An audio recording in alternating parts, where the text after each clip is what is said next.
हरे कृष्णा। आप सभी भक्तों का स्वागत है हमारे इस कोर्स में जिसका नाम है गीता अवलोकन। आज हम अध्याय 9 पर अपना अध्ययन आगे बढ़ाएंगे, जो हमने पिछले सप्ताह आरंभ किया। आज ये हमारी 52वीं कक्षा है और अध्याय 9 पर हमारी दूसरी कक्षा। इस अध्याय का शीर्षक है परम गुह्य ज्ञान। मंगलाचरण प्रार्थनाओं के साथ अपने इस कार्यक्रम का शुभारंभ करेंगे हम। ओम अज्ञानतिमिरन्धस्य ज्ञानञ्जनाशलाकया चक्षुरुन्मीलितं येन तस्मै श्रीगुरवे नमः। श्रीचैतन्यमनोभीष्टं स्थापितं येन भूतले स्वयं रूपः कदा मह्यं ददाति स्वपदान्तिकम्। वन्देऽहं श्रीगुरोः श्रीयुतापदकमलं श्रीगुरून् वैष्णवांश्च श्रीरूपं साग्रजातं सहगण रघुनाथान्वितं तं सजीवम् साद्वैतं सावधूतं परिजनसहितं कृष्ण चैतन्य देवं श्री राधा कृष्ण पादान् सहगण ललिता श्री विशाखान्वितांश्च। हे कृष्ण करुणा सिंधो दीनबंधो जगत्पते गोपेश गोपिका कांत राधा कांत नमस्तुते। तप्त कांचन गौरांगी राधे वृंदावनेश्वरी वृषभानुसुते देवी प्रणमामि हरिप्रिये। वाञ्छाकल्पतरुभ्यश्च कृपा सिन्धुभ्य एव च पतितानां पावनेभ्यो वैष्णवेभ्यो नमो नमः। जय श्री कृष्ण चैतन्य प्रभु नित्यानंद श्री अद्वैत गदाधर श्रीवासादि गौर भक्त वृंद। हरे कृष्ण कृष्ण कृष्ण हरे हरे हरे राम राम राम हरे हरे।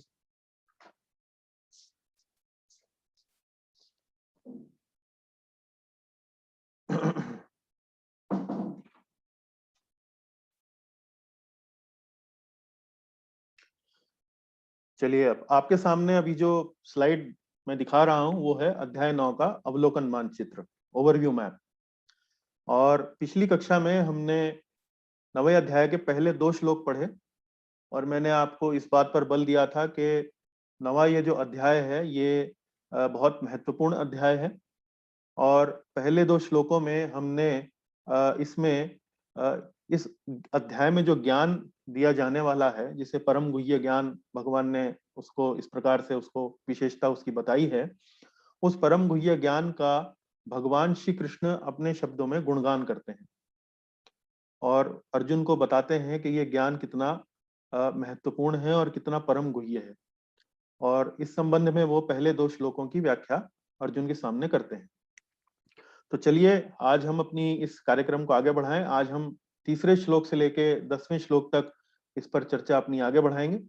और कार्यक्रम को आगे बढ़ाने से पहले, आज की कक्षा का विषय लेने से पहले हम पिछली कक्षा को एक बार पुनः स्मरण करेंगे।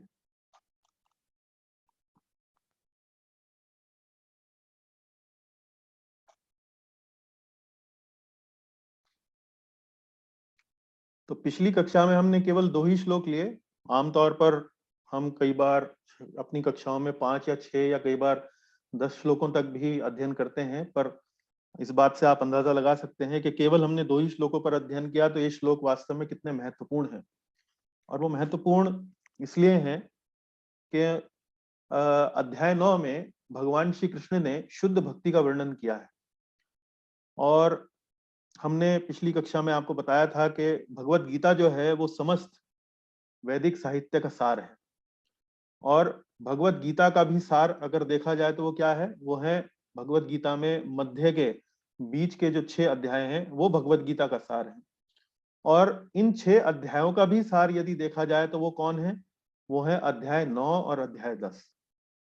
तो हम अध्याय 9 और अध्याय 10 में जो हमें ज्ञान मिलने वाला है, जो हमें जानकारी मिलने वाली है, वो आज हम यहाँ पर देख रहे हैं। और इसीलिए चूंकि ये सार का सार एक तरीके से बिल्कुल जिसे कहते हैं ना कि क्रीम है हर चीज का जो तत्व है वास्तव में वो इन इन 2 अध्यायों में, अध्याय 9 और अध्याय 10 में हमें बताया गया है। और ऐसा क्यों बताया गया है, ऐसा भगवान क्यों कहते हैं? क्योंकि अध्याय 9 और 10 में जिस बात की या जिस ज्ञान की व्याख्या हुई है वो है भगवान की शुद्ध भक्ति। तो भगवान को प्राप्त करने का जो ज्ञान है वो वास्तव में कितना महत्वपूर्ण है और कितना गुह्य है और कितना विशेष है, इस वजह से इन दोनों अध्यायों को, अध्याय 9 और अध्याय 10 को वास्तव में गीता के सार का सार कहा गया है। अध्याय बीच के जो 6 अध्याय हैं उनका भी सार इन दोनों अध्यायों को कहा गया है। फिर हमने थोड़ी चर्चा करी कि कैसे अध्याय 7 और अध्याय 9 में समानताएं हैं। अध्याय 7 जो है वो मध्य के जो 6 अध्याय हैं गीता में, उनमें पहला अध्याय अध्याय 7 आता है और अध्याय 7 से भगवान श्री कृष्ण भक्ति योग के बारे में अर्जुन को शिक्षा देना आरंभ करते हैं। तो हमने देखा कि अध्याय 7 में जो ज्ञान का जो प्रवाह है, जो सिद्धांत, जो बातें अध्याय 7 में भगवान श्री कृष्ण ने अलग अलग बताई हैं, वही बातें अध्याय 9 में भी दोहराई जाती हैं। प्रभाव भी वही है। पहले भगवान उस ज्ञान का गुणगान करते हैं, फिर अपने ऐश्वर्य के बारे में बताते हैं, फिर धीरे धीरे अलग अलग बातों को वहां पर प्रस्तुत करते हैं, देवी देवताओं की उपासनाएं इत्यादि इत्यादि ऐसे विषयों पर अपना प्रवचन करते हैं। तो अध्याय 9 में भी वही प्रवाह रहता है, वही उसी तरह के टॉपिक आते हैं, उसी तरह की बातों पर चर्चा होती है और सिद्धांत मतलब जो टॉपिक हैं वो भी समान है। तो अध्याय 7 और 9 में समानता है, उस पर हमने चर्चा करी। तो पहले जो 9वां अध्याय का जो पहला श्लोक है उसमें भगवान श्री कृष्ण इस ज्ञान का गुणगान करते हैं। वो कहते हैं कि इस ज्ञान के द्वारा भगवान की अनुभूति संभव है। आप भगवान को समझ सकते हैं, आप भगवान को जान सकते हैं, भगवान को अनुभव कर सकते हैं और इस ज्ञान के द्वारा आप संसार में उपस्थित जितने भी क्लेश हैं उनसे मुक्ति प्राप्त कर सकते हैं, उनसे छुटकारा प्राप्त कर सकते हैं। फिर इस ज्ञान की 8 विशेषताएं भगवान बताते हैं दूसरे श्लोक में, और वो 8 विशेषताएं क्या हैं? वो है राज विद्या राजगुह्यम पवित्रम इदम उत्तमम प्रत्यक्षावगमम धर्म्यम सुसुखम कर्तुम अव्ययम। तो ये 8 विशेषताएं यहाँ पर हमने लिस्ट बनाई है, देख सकते हैं आप। राज विद्या कि ये समस्त विद्याओं का राजा है। परम गुह्य मतलब ये बहुत कॉन्फिडेंशियल है, ये हर शास्त्र में नहीं इस ज्ञान के बारे में लिखा हुआ है। पवित्रम है, सबसे शुद्ध है। उत्तमम मतलब इस भौतिक जगत से परे है। प्रत्यक्षावगमम मतलब भगवान की आत्मा की अनुभूति कराने वाला है, प्रत्यक्षावगमम। धर्म्यम धर्म की विशेषता है, धर्म का लक्ष्य है। सुसुखम सुख पूर्वक किया जा सकता है, इसके लिए आपको कोई बहुत कठिनाई का सामना नहीं करना पड़ेगा। अव्ययम अव्ययम मतलब इसका विनाश नहीं होता है, इस जन्म के बाद भी ये आगे चलता है। तब एक एक करके छोटे में ब्रीफली हम हर बिंदु पर थोड़ा सा आपको बताएंगे। तो इसको जैसे राज विद्या भगवान कहते हैं, तो राज विद्या का अर्थ है कि ये समस्त विद्याओं का राजा है, समस्त विद्याओं में सर्वोपरि है। और ऐसा क्यों? ये सभी दर्शनों का सार है। जितने भी दर्शन हैं वेदों में, जितना भी दर्शन दिया गया है, जितनी भी फिलॉसफी दी गई है, वो सभी दर्शन का जो मूल है, जो सार है, जो एसेंस है, जो क्रीम है, वो ये ज्ञान है, भगवान की शुद्ध भक्ति, अनन्य भक्ति। और दूसरी विशेषता थी ये परम गुह्य है। परम गुह्य का अर्थ क्या हुआ? परम गुह्य का अर्थ ये हुआ कि अलग अलग प्रकार के जो आध्यात्मवादी होते हैं, जैसे हम लोग अपने आप को वैष्णव बोलते हैं, भगवान कृष्ण के भक्त बोलते हैं, लेकिन आप देखेंगे यदि आप बाहर जाएंगे तो अलग अलग प्रकार के आध्यात्मवादी हैं। उनमें से एक श्रेणी जो है वो निराकारवादियों की भी होती है। तो निराकारवादियों में और वैष्णवों में एक समानता है, दोनों ये इस बात को मानते हैं कि आत्मा और शरीर में भेद है। हम शरीर नहीं है, हम एक आत्मा है, हम एक आध्यात्मिक जीव हैं, और शरीर जो है वो एक जड़ जड़ वस्तु है। मृत्यु के बाद आत्मा नहीं मरता है, किंतु शरीर जो है वो विनष्ट हो जाता है। तो ये दोनों आध्यात्मवादी मानते हैं, निराकारवादी भी मानते हैं और वैष्णव भी मानते हैं, साकारवादी भी मानते हैं। लेकिन जब आत्मा के कार्य के बारे में, आत्मा क्या कार्य करता है इस बारे में जब चर्चा होती है, तो निराकारवादी और वैष्णवों के मत में भिन्नता आ जाती है। तो निराकारवादी क्या कहते हैं? निराकारवादी कहते हैं कि परम सत्य जो है वो निराकार है, और आत्मा की जब मुक्ति होती है तो निराकार में भी वो लीन हो जाता है और वो भी निराकार हो जाता है, तो आत्मा निराकार हो जाता है, ऐसा उनका मानना है। लेकिन वैष्णव दर्शन में या साकारवादियों में ऐसा नहीं माना जाता है। वो कहते हैं कि भक्ति जो है वो भक्ति जो है वो शाश्वत है, भक्ति समाप्त नहीं होती है। भक्ति का कार्य जो है वो मुक्ति के बाद भी चलता रहता है। भक्ति का कार्य मुक्ति के बाद भी चलता रहता है। तो इसीलिए इस ज्ञान को परम गुह्य कहा गया है। परम गुह्य मतलब इसलिए कि इसका जो ज्ञान की जो समझ है वो कई बार आध्यात्मवादियों में भी विशेष रूप से पूरी तरह से विकसित नहीं हुई होती है।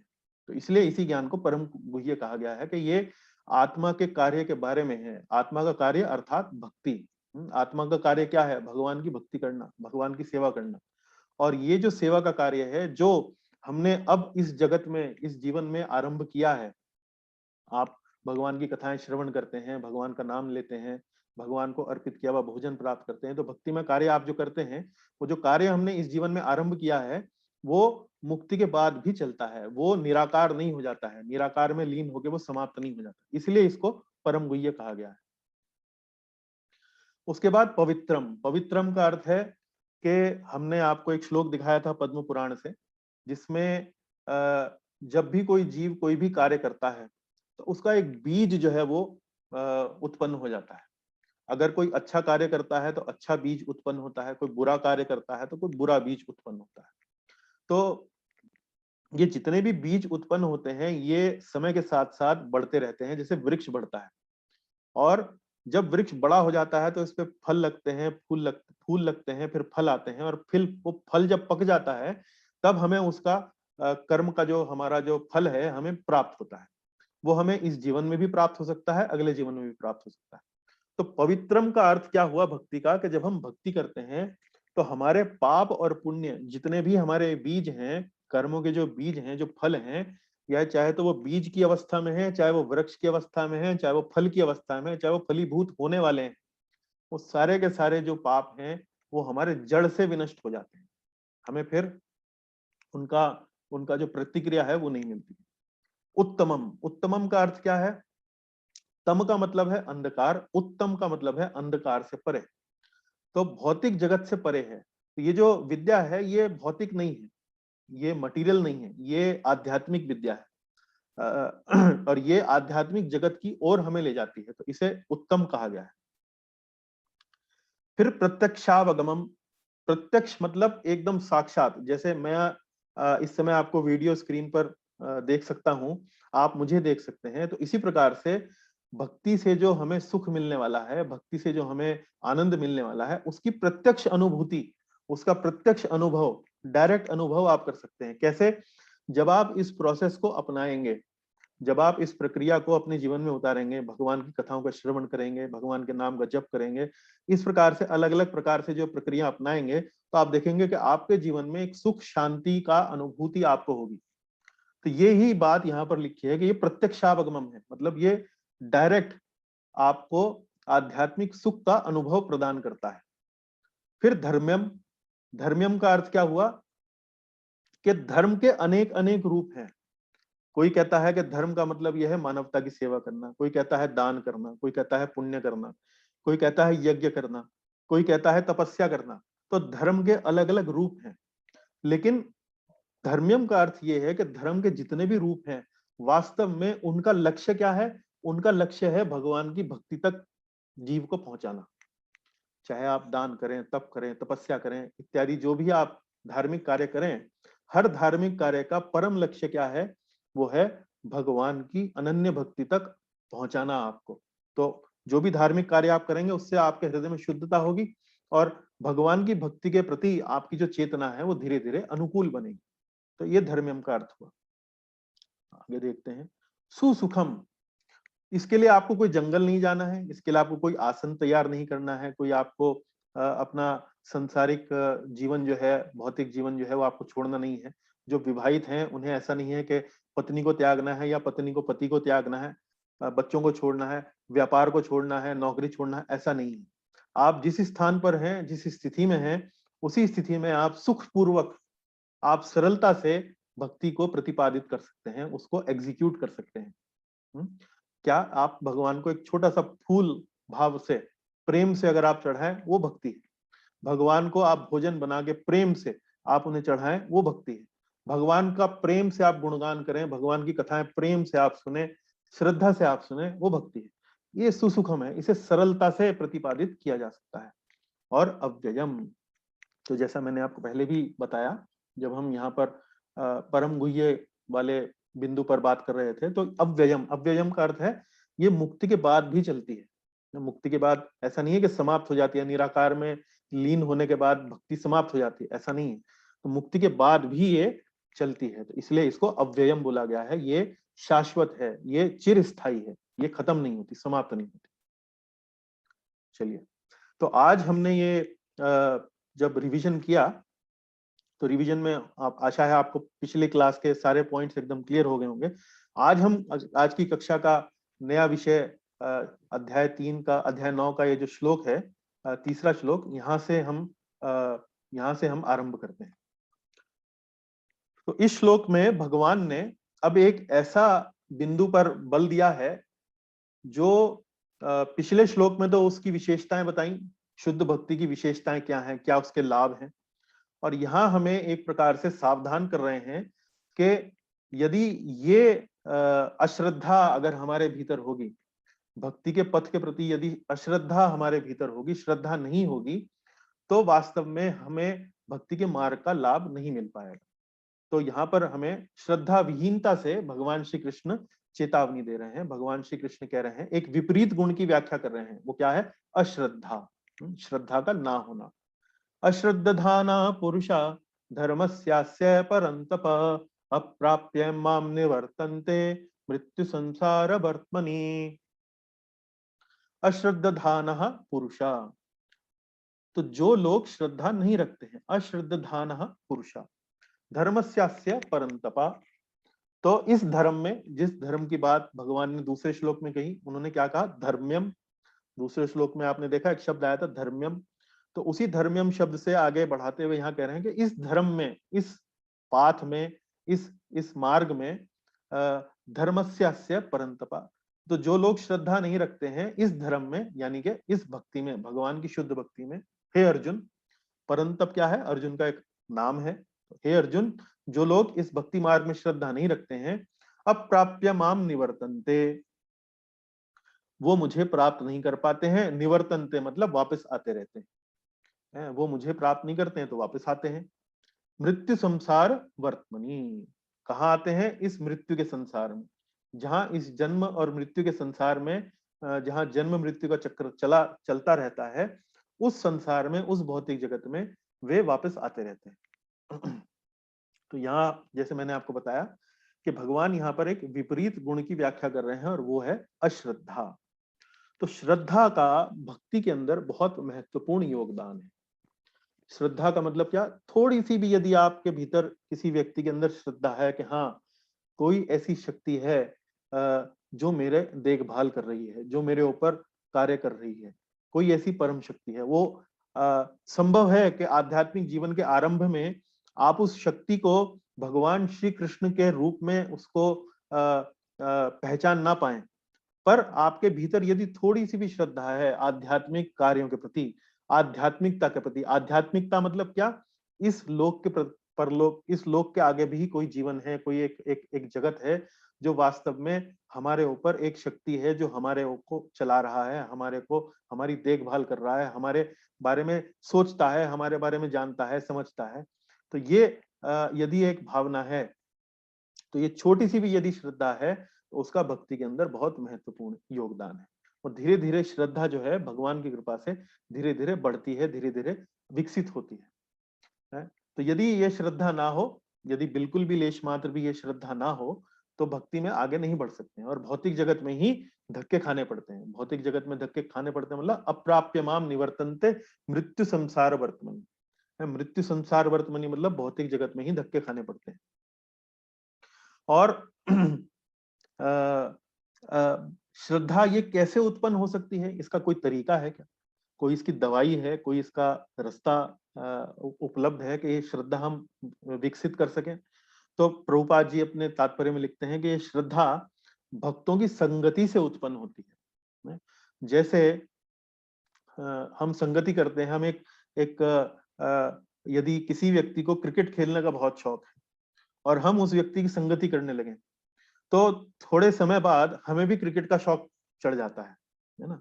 और इसी प्रकार से यदि कोई व्यक्ति सिगरेट पीने का शौकीन है और ऐसे व्यक्ति की हम संगति करने लगे, तो हमारे भीतर भी वो प्रभाव जो है धीरे धीरे कुछ समय बाद उत्पन्न होने लगता है। तो यही जो श्रद्धा है, तो हम उस श्रद्धा को विकसित कैसे कर सकते हैं? हम उस श्रद्धा को विकसित कर सकते हैं जिस व्यक्ति के पास वो श्रद्धा है, उसकी संगति करके हम ये श्रद्धा विकसित कर सकते हैं। तो संगति का बड़ा महत्वपूर्ण योगदान है श्रद्धा को विकसित करने में। और ये श्रद्धा का अर्थ क्या है? इस श्रद्धा का अर्थ ये है कि इस बात का पूर्ण विश्वास होना कि कृष्ण की सेवा करने से मुझे संपूर्ण सिद्धियां जो है वो प्राप्त हो जाएंगी। जो सबसे सर्वोच्च लक्ष्य इस जीवन में, इस जगत में या इस ब्रह्मांड में जो संभव है, अगर मैं मात्र भगवान श्री कृष्ण की सेवा करूंगा तो मुझे वो परम सिद्धि जो है वो प्राप्त हो जाएगी। श्रद्धा की परिभाषा ये है। और इस बात को समझाने के लिए प्रभुपाद जी ने श्रीमद् भागवतम से एक बड़ा सुंदर श्लोक अपने तात्पर्यों में लिखा है। और वो श्लोक इस प्रकार है, यथा तरोर मूल निषेचनेन तृप्यन्ति ततस्कंद भुजोपशाखः प्राणोपहाराच्च यथेन्द्रियाणाम तथैव सर्वाहरण मच्युतेज्यः। इस श्लोक का जो अनुवाद है वो इस प्रकार है। यहाँ पर इस श्लोक में कहा गया है, यथा तरोर मूल निषेचनेन तृप्यन्ति तत्स्कंद भुजोपशाखः। वृक्ष की जड़ को सींचने से उसकी डालें, टहनियां तथा पत्तियां तुष्ट होती हैं। जब हम किसी वृक्ष को जल देते हैं तो कहाँ देते हैं? उसकी जड़ में देते हैं जल। और जब हम उस वृक्ष की जड़ में जल डालते हैं तो उससे क्या होता है? उस जल का जो संचारण है वो उस वृक्ष की पत्तियों में, टहनियों में, हर स्थान पर वो जल जो है स्वतः ही पहुंच जाता है। हमें अलग से पत्ती को जल देने की आवश्यकता नहीं, हमें किसी टहनी को जल देने की आवश्यकता नहीं। जब मात्र मूल, यथा तरोर, तरोर मतलब वृक्ष, मूल निषेचनेन, मूल यानी कि तरोर के मूल में, यानी कि पेड़ के जड़ में यदि हम जल देते हैं, निषेचनेन तृप्यन्ति ततस्कंद भुजोपशाखः। तृप्यन्ति, हर चीज तृप्त हो जाती है उस वृक्ष की। तो प्राणोह पराश्च यथेन्द्रियाणाम, उसके बाद अमाशय को भोजन प्रदान करने से शरीर की सारी इंद्रियां तृप्त होती हैं। फिर दूसरा उदाहरण देते हैं कि जैसे यदि हमें अपने पूरे शरीर में यदि हमें ऊर्जा की आवश्यकता है तो हम क्या करते हैं? हम अपने पेट को भोजन डालते हैं। जब हम पेट में भोजन डालते हैं तो वो हाथ में भी पहुंचता है, पेट पैर में भी पहुंचता है, हर हमारे शरीर का हर अंग जो है वो ऊर्जावान हो जाता है। तो पेड़ के जड़ में जल देना और शरीर में पेट को भोजन देने से बाकी सारे जो अंग हैं, बाकी सारे जो भाग हैं वो तृप्त होते हैं। तो इसी प्रकार तथैव सर्वाहरणम सर्वाहरणम अच्युतेज्या, इसी तरह भगवान की दिव्य सेवा करने से सारे देवता तथा अन्य समस्त जीव स्वतः प्रसन्न होते हैं। तो यहाँ पर फिर इस इन जो दो उपमाएं दी गई हैं उसका जो कनेक्शन यहाँ पर कर रहे हैं श्लोक के अंदर, वो कह रहे हैं कि इसी तरीके से जब आप अच्युत, अच्युत मतलब भगवान श्री कृष्ण, अच्युतेज्या, जब आप भगवान श्री कृष्ण की पूजा अर्चना करते हैं, भगवान श्री कृष्ण की सेवा करते हैं, तो उससे समस्त देवी देवता और समस्त सारे जीव जो हैं वो तृप्त होते हैं, प्रसन्न होते हैं। तो यही बात आप समझ रही कि जब आप भगवान श्री कृष्ण की श्रद्धा करते हैं, भगवान की भक्ति में श्रद्धा रखते हैं, तो उससे आपके संपूर्ण सिद्धियां जो हैं, संपूर्ण जो आपके लक्ष्य हैं जीवन में, उस समस्त लक्ष्य जो है आपके पूरे हो सकते हैं। अब श्रद्धा को समझाने के लिए प्रभुपाद जी ने अपने तात्पर्य में 3 कोटि के भक्तों का विवरण किया है। इन्होंने तीसरी कोटि के पहले भक्त जो हैं उनके बारे में विवरण दिया है कि ऐसे कोटि के जो भक्त हैं उनमें श्रद्धा नहीं होती, ना वो शास्त्रों का ज्ञान लेने में इच्छुक रहते हैं, ना ही उनमें श्रद्धा होती है, ना ही उन्हें भगवान के कार्यकलापों में, भगवान की क्रियाओं में कोई उनको श्रद्धा होती है। तो ये तीसरी श्रेणी के भक्त हैं, मतलब थर्ड ग्रेड पीपल। फिर दूसरी श्रेणी उन्होंने बताई है, दूसरी श्रेणी उन्होंने बताई है कि ये श्रेणी के जो लोग हैं, उन्हें शास्त्रों का ज्ञान इतना नहीं होता है, थोड़ा बहुत ज्ञान हो सकता है, लेकिन श्रद्धा उनकी दृढ़ होती है। तो ये दूसरी श्रेणी के लोग। और फिर तीसरी श्रेणी के लोग उन्होंने बताए हैं कि जिन्हें भक्ति के शास्त्रों का बहुत अधिक ज्ञान है और उनकी श्रद्धा भी बड़ी दृढ़ है। भक्ति के शास्त्रों का ज्ञान है और श्रद्धा भी बहुत दृढ़ है। तो ऐसे जो हैं वो प्रथम श्रेणी के भक्त यहाँ पर प्रभुपाद जी लिखते हैं। तो अभी देखिए कि आप जैसे भगवत गीता जैसे ग्रंथ का एक सिस्टमैटिक तरीके से, एक सिलसिलेवार तरीके से जब आप अध्ययन कर रहे हैं, तो आप ये समझिए कि प्रभुपाद जी कह रहे हैं कि जब आपको इन शास्त्रों का ज्ञान होगा तो आप स्वतः ही प्रथम श्रेणी के भक्तों की कोटि में आप आ जाएंगे। तो इसमें जो तीसरी श्रेणी के भक्त हैं, वो अपने मार्ग से कभी कभार भक्ति जो है संगति के कारण वो शुरू कर देते हैं, लेकिन कभी कभार, लेकिन अक्सर देखा गया है कि चूंकि उनमें श्रद्धा बड़ी कमजोर होती है, कोमल होती है और बहुत ज्यादा उनकी श्रद्धा नहीं होती है, तो वो भक्ति के मार्ग से वो गिर जाते हैं, वो छूट जाते हैं। लेकिन दूसरी श्रेणी के भक्त चूंकि उनकी श्रद्धा दृढ़ है, भले ही शास्त्रों में उनका ज्ञान इतना नहीं है, फिर भी वो मार्ग में बने रहते हैं।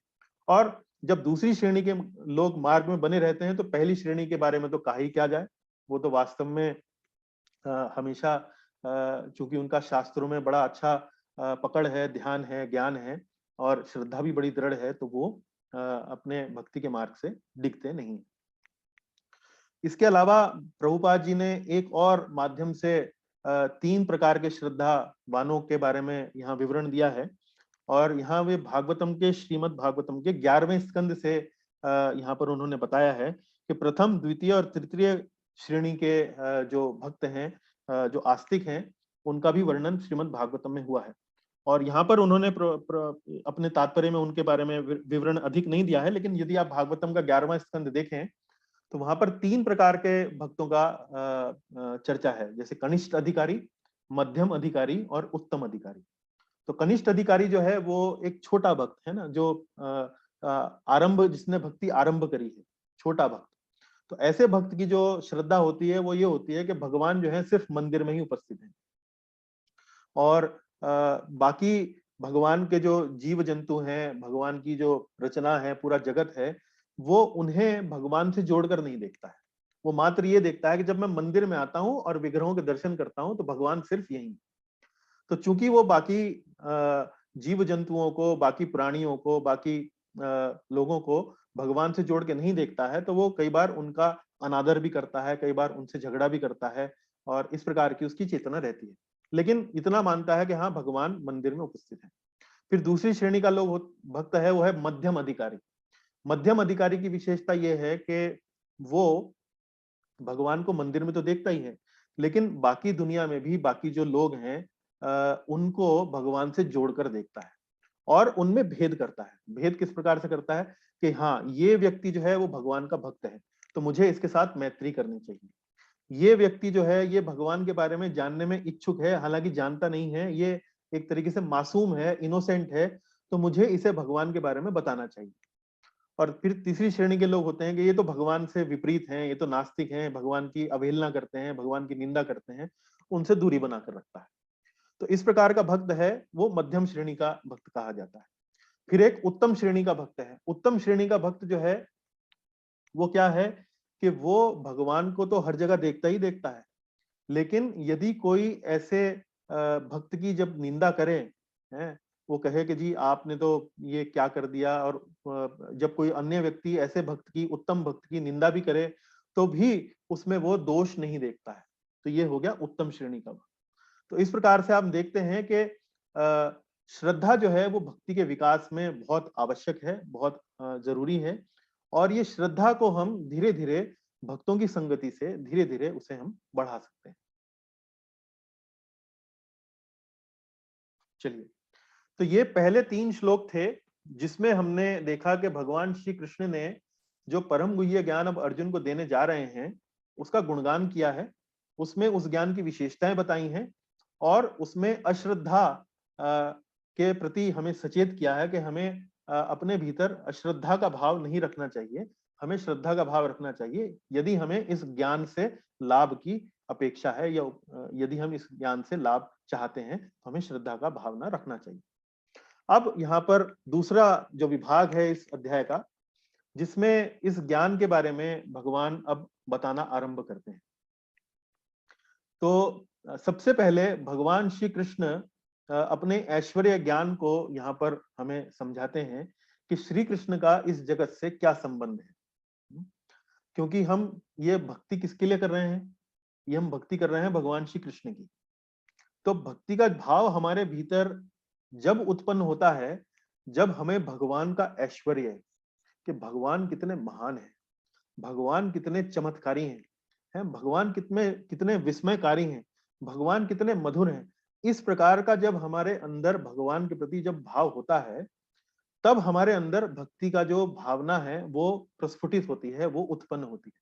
तो इसलिए भगवान ने ऐश्वर्य ज्ञान, अपने ऐश्वर्य ज्ञान का यहाँ पर विवरण दिया है कि भगवान का इस जगत से क्या संबंध है। इस जगत से अर्थात भौतिक जगत से भगवान का क्या संबंध है।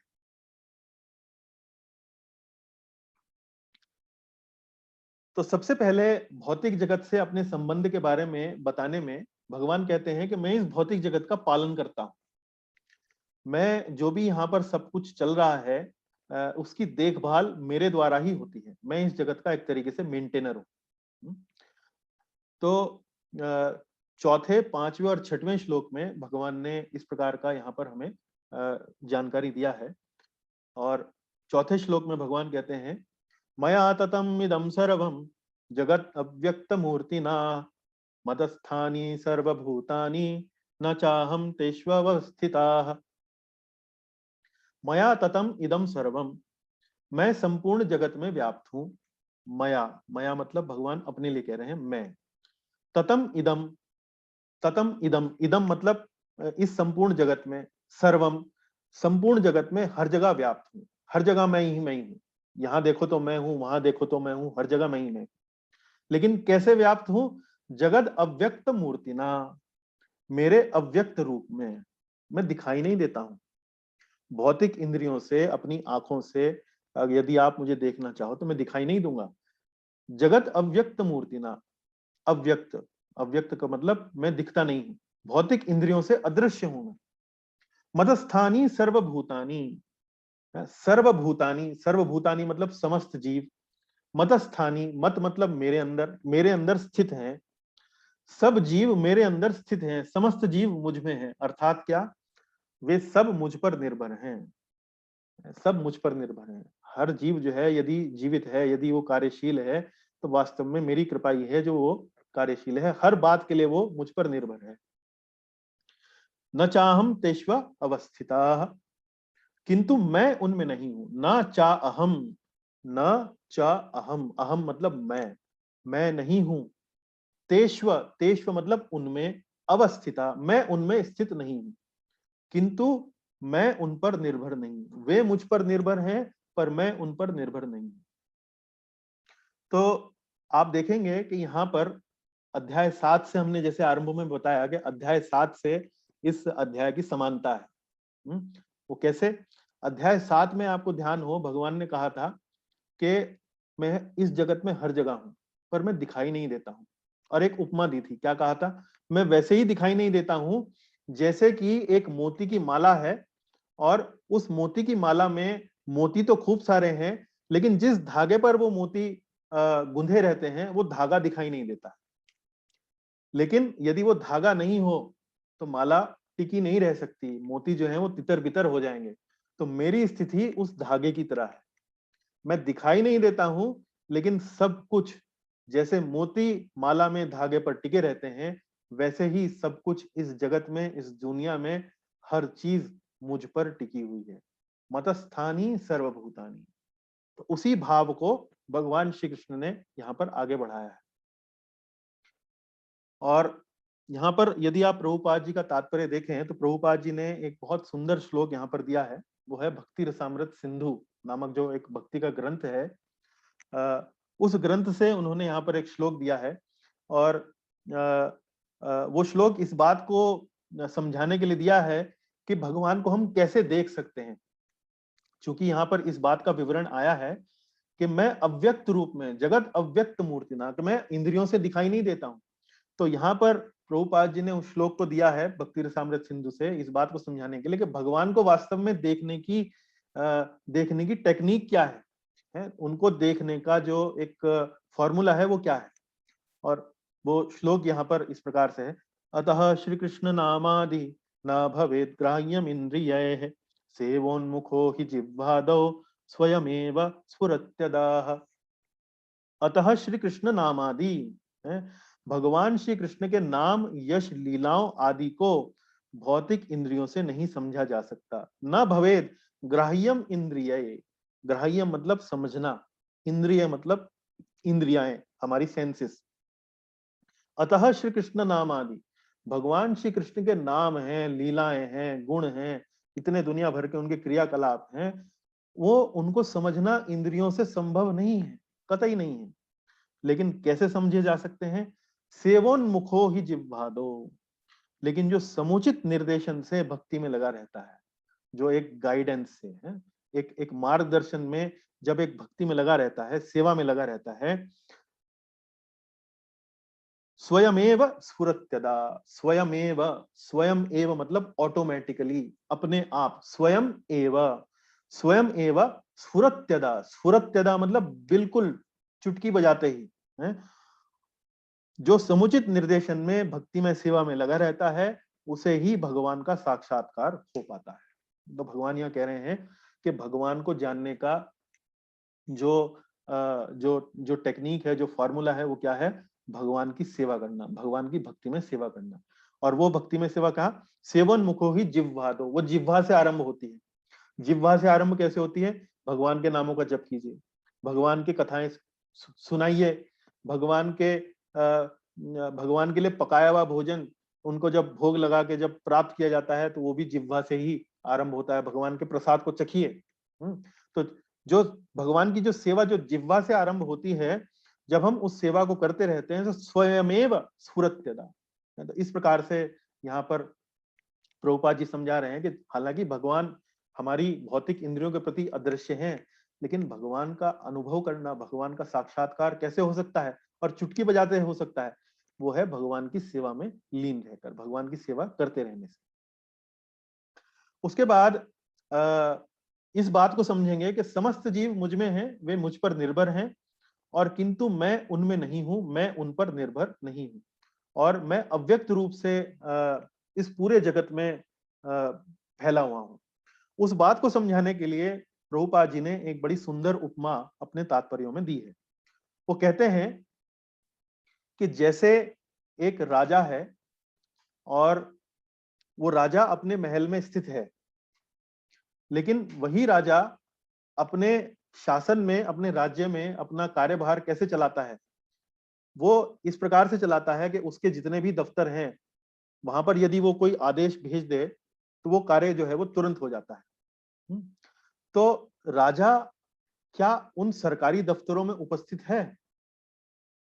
अगर आप कहें एक तरह से तो उपस्थित है, क्योंकि जो भी राजा अपना कार्य उन सरकारी दफ्तरों के माध्यम से करना चाहे, उन विभागों के माध्यम से करना चाहे, तो अपनी शक्तियों द्वारा वो कार्य कर सकता है।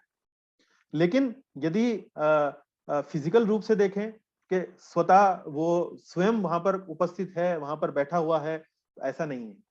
तो इसी तरीके से इस उपमा से हम इस बात को समझ सकते हैं कि राजा और राजा के जो सरकारी विभाग हैं, उसकी उपमा से हम ये समझ सकते हैं कि राजा वास्तव में अपने सरकारी विभागों में अपनी शक्तियों द्वारा वहां पर उपस्थित है, लेकिन पर्सनल लेवल पर, अपने व्यक्तिगत रूप में वो अपने महल में ही उपस्थित है। तो इस तरीके से हम ये समझ सकते हैं कि जब भगवान कहते हैं मया ततम इदम सर्वम जगत अव्यक्त मूर्तिना, तो मैं इस पूरे जगत में कैसे व्याप्त हूं? अपनी शक्तियों द्वारा यहाँ पर व्याप्त हूं। मैं दिखाई नहीं देता हूं, जैसे वो राजा दिखाई नहीं देता अपने सरकारी दफ्तर में, वो तो महल में बैठा है, ऐसे ही मैं भी अपने धाम में रहता हूं, लेकिन अपनी शक्तियों द्वारा यहाँ पर हर जगह इस पूरे जगत में व्याप्त हूं। हर चीज मुझ पर निर्भर है, कोई भी चीज मेरी अनुमति के बिना हिल नहीं सकती, लेकिन मैं हर जगह व्याप्त हूं। ये 5वें श्लोक को अब देखेंगे। 5वें श्लोक में भगवान कहते हैं न च मत्स्थानि भूतानि पश्य मे योगमेश्वरम भूत भृन्न च भूतस्थो ममात्मा भूत भावनाः। वो कहते हैं तथापि मेरे द्वारा उत्पन्न सारी वस्तुएं मुझ में स्थित नहीं रहती। जरा मेरे योग ऐश्वर्य को देखो। यद्यपि मैं समस्त जीवों का पालक हूं और सर्वत्र व्याप्त हूं, लेकिन मैं इस विराट अभिव्यक्ति का अंश नहीं हूं, क्योंकि मैं सृष्टि का कारण स्वरूप हूं। तो पिछले श्लोक में तो भगवान कहते हैं कि मैं हर जगह हूं, हर जीव जो है मुझ पर निर्भर है, मैं उन पर निर्भर नहीं हूं। लेकिन यहाँ इस श्लोक में वो बिल्कुल उल्टी बात बोलते थे। वो कहते हैं न च मत स्थानी भूतानी। अब पिछले श्लोक में अगर आप देखें तो पिछले श्लोक में भगवान ने तीसरी लाइन में क्या कहा है? मत स्थानी सर्वभूतानी। मत स्थानी सर्वभूतानी मतलब समस्त जीव मुझ में हैं। और यहाँ पर पहले इस पांचवें श्लोक की पहली लाइन में ही बोलते हैं न च मत स्थानी भूतानी। तो जो बात अभी पिछले श्लोक में बोली वही उसका बिल्कुल उल्टा, उसका बिल्कुल उल्टा यहाँ पांचवें श्लोक में भगवान बोल रहे हैं। एक में तो कह रहे हैं कि समस्त जीव मुझ में है, और दूसरे में कह रहे हैं कि समस्त वस्तुएं और जीव जो है मुझ में स्थित नहीं रहती। तो इसको कैसे समझेंगे? तो क्या भगवान श्री कृष्ण से गलती हो गई? क्या जबान फिसल गई उनकी? बोलते बोलते अर्जुन को अरे अरे अरे मैं कुछ गलत बोल गया, अभी तो ये बोला था, अभी मेरे से गलती हो गई। नहीं, ऐसा नहीं है, गलती नहीं हुई है उनसे। तो उसको समझाने के लिए हम इसको इस प्रकार से समझेंगे। प्रभुपाद जी ने इसको यहाँ समझाने का प्रयास किया है। वो ये कहना चाह रहे हैं, जब चौथे श्लोक में कहते हैं कि समस्त जीव मुझ में है, तो इसका मतलब यह है कि समस्त जीव का जो पालन करने का जो भार है, पालन करने की जो जिम्मेदारी है मुझ में। और जब दूसरी बार कहते हैं न च मत्स्थानी भूतानी, तो इसका अर्थ यह है कि ये जो भार है ये ऐसा नहीं है कि मुझे मेरे लिए कोई बहुत बड़ी बात है या मेरे लिए कोई बहुत बड़ा दुष्कर कार्य है। ऐसा नहीं है। हालांकि सब जीवों को पालन करने का जिम्मेदारी दायित्व जो है वो मेरा है, लेकिन मैं इसे भार के स्वरूप में नहीं देखता हूँ। न च मत्स्थानी भूतानी मेरे लिए तो बड़ी बड़ी सामान्य सी बात है। तो इसको हम इस प्रकार से समझ सकते हैं। फिर कहते हैं पश्चिमे योगम ऐश्वरम भूत भृन्न न भूतस्थो ममात्मा भूत भावना। पश्चिमे योगम ऐश्वरम, अरे जरा मेरा ऐश्वर्य तो देखो, जरा मेरी जरा मेरी ऑपुलेंस तो देखो, मेरा इतना इतना ठाट बाट है, वो जरा देखो तो सही है अर्जुन। और वो क्या ठाट बाट है कि यद्यपि मैं समस्त जीवों का पालक हूं, यद्यपि मैं समस्त जीवों का पालक हूं। देखिए यहाँ पर मैंने बुलेट पॉइंट बनाया है, यद्यपि मैं समस्त जीवों का पालक हूं। भूत भ्रन्न न च भूतस्थो, भूत भ्रन्न च भूतस्थो यदि मैं समस्त जीवों का पालक हूं, न भूत भ्रन्न न च भूतस्थो, किंतु मैं इस विराट अभिव्यक्ति का अंश नहीं हूं। न च भूतस्थो, भूत भ्रन्न न च भूतस्थो, ममात्मा भूत भावना। लेकिन मैं इस विराट अभिव्यक्ति का अंश नहीं हूं, क्योंकि मैं सृष्टि का कारण स्वरूप हूं। तो भगवान ये कह रहे हैं कि ये मेरा ऐश्वर्य है। जैसे राजा का ऐश्वर्य क्या है?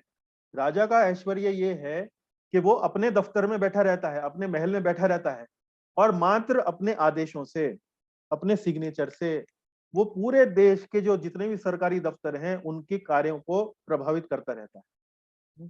ऐसे ही भगवान का ये ऐश्वर्य है कि वो अपने धाम में रहते हैं और अपनी शक्तियों के माध्यम से पूरे जगत का पालन करते हैं, पूरे जगत का पालन करते हैं। तो ये भगवान यहाँ कह रहे हैं जरा जरा मेरा ऐश्वर्य तो देखो। पश्चिमे योगम ऐश्वर्यम, पश्चिमे योगम ऐश्वरम। तो यहाँ जो ये योगम शब्द जो आया है उसका अर्थ समझिए। योगम का शब्द ये है कि जब हम भगवान के ऐश्वर्य को समझने लगते हैं, भगवान के ऐश्वर्य को समझना क्या, जब हम ये समझने लगते हैं कि भगवान हमारे जीवन में पग पग पर, क्षण क्षण पर हमारा पालन कर रहे हैं, जब हम ये बात समझने लगते हैं तो हम भगवान के प्रति कृपा के भाव से हमारा हृदय जो है वो भरने लगता है। और जब हमारा हृदय भगवान की कृपा से भरने लगता है तो हम भगवान से जुड़ने लगते हैं, भगवान से कनेक्ट होने लगते हैं। ये है योगम ऐश्वरम। योग का मतलब क्या है? जुड़ना। तो भगवान का ऐश्वर्य समझने से वो योग होता है, जो जुड़ाव होता है, वो भगवान कह रहे हैं पश्चिमे योगम ऐश्वरम, पश्चिमे योगम ऐश्वरम। तो यहाँ देखिए कि यहाँ चित्र के माध्यम से समझने का प्रयास कीजिए। ये जो चित्र है ये पूरी जितनी भी सृष्टि है उसको एक तरीके से यहाँ पर दिखाने का प्रयास किया गया है।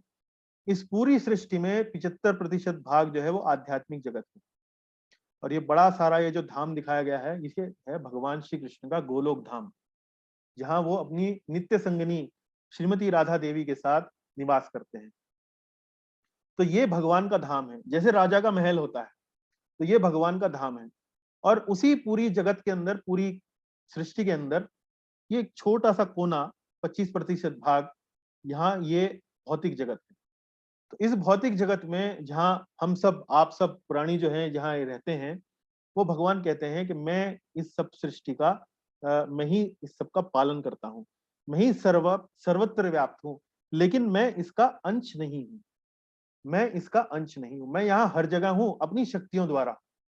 तो ये पुरुष अवतार जो आप देख रहे हैं, जो महाविष्णु का अवतार है, ये गर्भोदक्षाय विष्णु का अवतार है, या फिर क्षीरोदक्षाय विष्णु का अवतार है, तो अपनी शक्तियों के द्वारा, अपने अवतारों के द्वारा मैं इस जगत का पालन करता हूं, लेकिन मैं इस जगत का अंश नहीं हूं, मैं इस जगत का अंश नहीं हूं। तो यही भगवान का योगम ऐश्वरम है। जब हम भगवान की लीलाएं देखते हैं, जैसे गोवर्धन लीला है, गोवर्धन लीला में भगवान ने एक छोटी सी उंगली पर गोवर्धन पर्वत 7 दिनों तक, एक लंबे समय तक उठाकर रखा। पर्वत उठाने की बात तो दूर, हम 20 किलो से ज्यादा का वजन का कोई पत्थर यदि उठा लें तो अपने आप को बहुत बड़ा चैंपियन मानते हैं, लेकिन भगवान ने तो पूरा का पूरा पर्वत, और वो भी एक बड़ी छोटी सी आयु में उठा लिया। तो भगवान की जो शक्तियां हैं वो अचिंत्य हैं, और ये योगम ऐश्वरम, ये भगवान का ऐश्वर्य है। जो हमारा मन भगवान की लीलाओं को, जब इस प्रकार की लीलाएं देखता है तो हमारा मन भगवान की ओर आकर्षित है। तो ये आप समझिए कि भगवान हालांकि सभी वस्तुओं के पालन करता है, लेकिन भगवान सभी वस्तुओं में नहीं है। जैसे राजा पूरे राज्य का पालन करता है लेकिन अपने हर सरकारी विभाग में वो उपस्थित नहीं है, इसी प्रकार से भगवान भी पूरी दुनिया का, पूरी जगत का, पूरी सृष्टि का पालन करते हैं, लेकिन अपने गोलोक धाम में बैठते हैं और आध्यात्म भौतिक जगत में अपनी शक्तियों द्वारा वे संचालन करते हैं। अब भगवान स्वयं एक उपमा देते हैं इन सब बातों को समझाने के लिए। जैसे हमने कई उपमाएं देखी, जैसे हमने एक राजा की उपमा के बारे में आपको बताया पिछले श्लोक में और उससे समझाने का प्रयास किया। तो ये उपमा, जो राजा वाली उपमा जो दी गई, वो प्रभुपाद जी ने दी, हमारे जो गुरु हैं उन्होंने दी। लेकिन यहाँ अब भगवान स्वयं, ये उपमा जो है वो भगवान की स्वयं की दी हुई। तो भगवान श्री कृष्ण स्वयं एक उदाहरण द्वारा, एक उपमा द्वारा ये जितना भी कार्यक्रम है समझाने का कि भगवान कैसे जगत का पालन करते हैं, वो समझाने का प्रयास किया।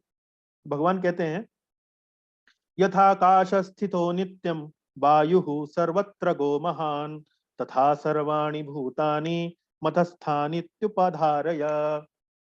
भगवान कहते हैं कि यथाकाशो स्थितो नित्यम, जैसे, यथा मतलब जिस प्रकार, आकाशो स्थितो जैसे आकाश में स्थित है सदैव, सदैव क्या, वायु, यथाकाशो स्थितो नित्यम वायु सर्वत्र गो महान, जैसे आकाश में वायु सर्वत्र रूप से स्थित है, हर जगह वायु ही वायु है?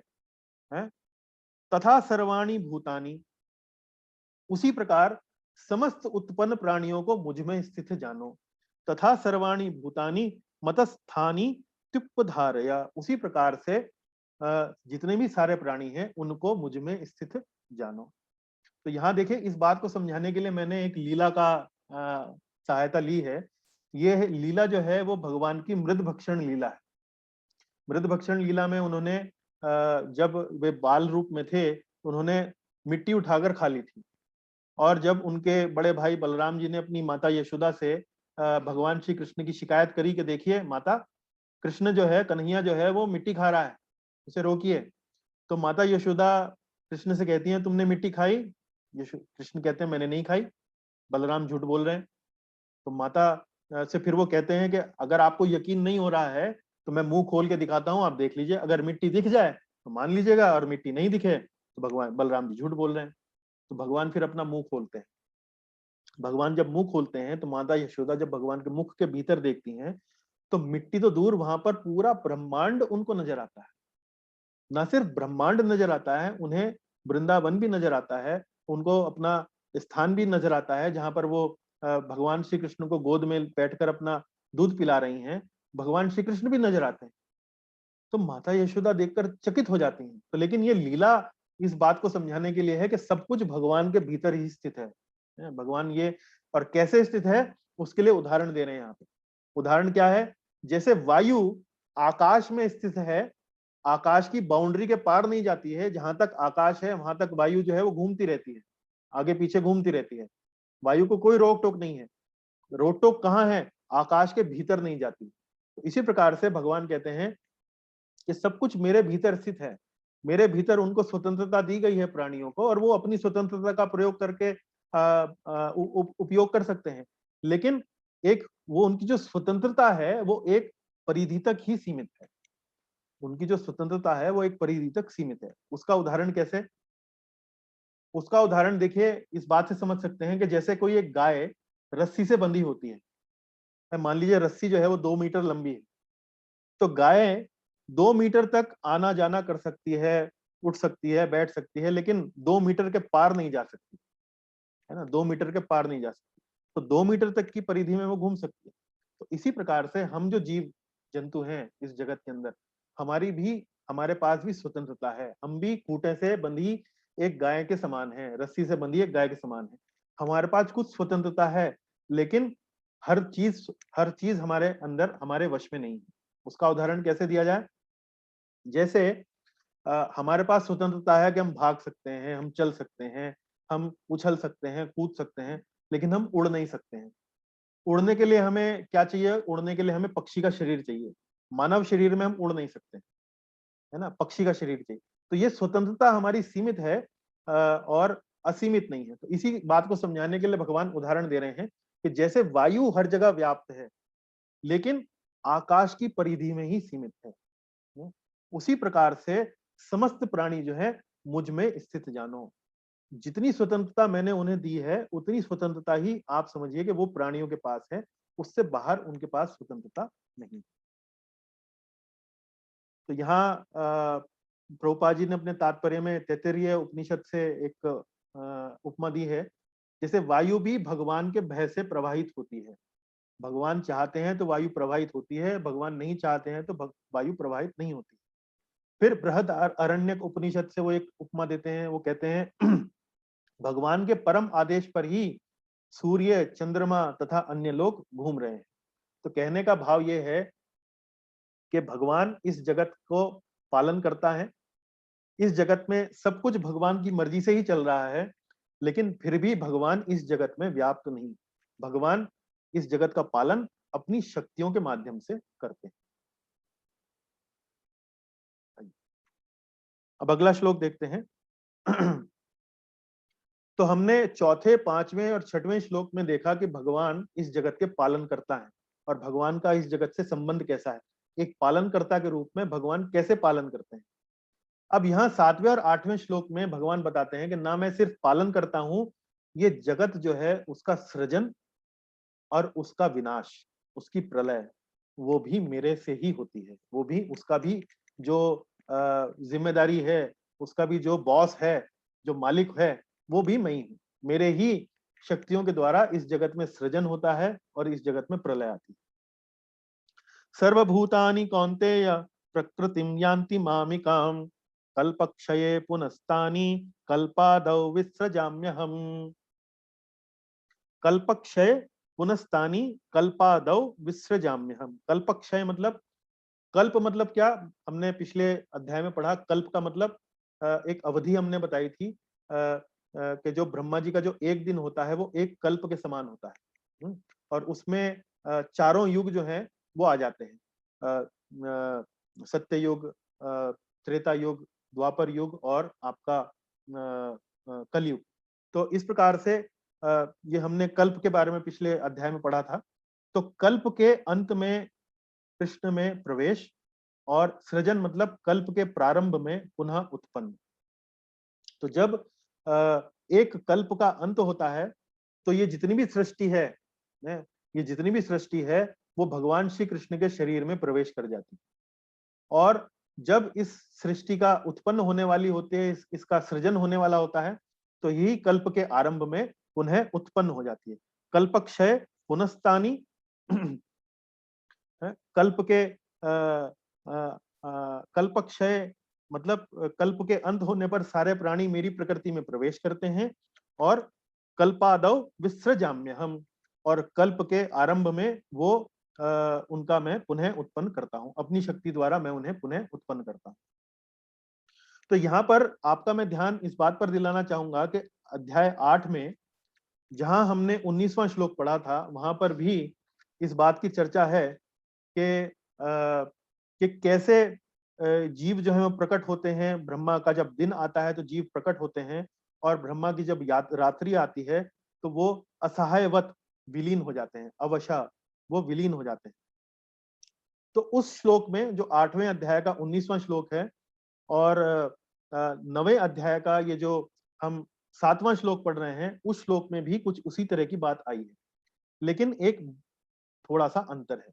उस श्लोक में क्या कहा गया है, जब जब ब्रह्मा का दिन आता है तो सारे जीव प्रकट होते हैं, और ब्रह्मा की रात्रि आती है तो वे असहायवत विलीन हो जाते हैं। वहां पर इस बात की कोई चर्चा नहीं है कि ये जो प्रलय और ये जो विनाश हो रहा है वो किसकी अध्यक्षता में हो रहा है।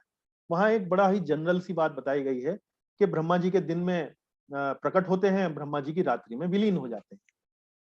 तो यहाँ वहां जो बात आई थी वो इस बात पर आई थी कि जब वो भगवान इस भौतिक जगत की जो अशाश्वत है यहाँ पर सब कुछ नष्ट हो जाता है, और फिर प्रकट होता है, फिर नष्ट हो जाता है, फिर प्रकट होता है, उस बात को समझाने के लिए बताई गई।